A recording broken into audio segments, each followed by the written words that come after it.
भाग्य हमेशा जागृत रहता है। एक बार माता पार्वती ने भगवान शिव से पूछा, धर्म का फल किसे प्राप्त होता है? शिव जी ने उत्तर दिया, जो हिंसा से सर्वथा विरत रहकर सभी प्राणियों से प्रेम करता है, सबसे सरलता का व्यवहार करता है, जो क्षमाशील और चारित्रवान है, उसे ही धर्म का फल प्राप्त होता है। स्वर्ग के अधिकारी कौन होते हैं?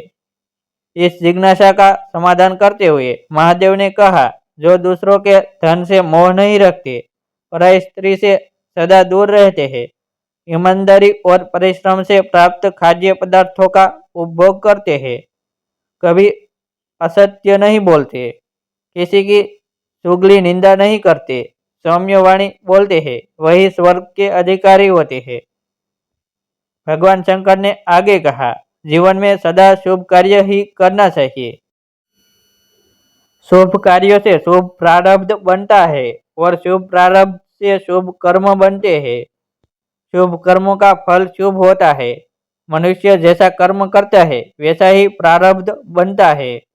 प्रारब्ध अत्यंत बलवान होता है, उसके अनुसार जीव भोग करता है।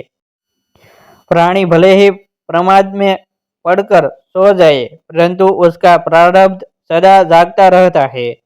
लोभ, लालच और तृष्णा को समस्त दुखों का कारण बताते हुए देवाधिदेव महादेव ने कहा, तृष्णा के समान कोई दुख नहीं है और त्याग एवं संतोष के बराबर कोई दूसरा सुख नहीं है।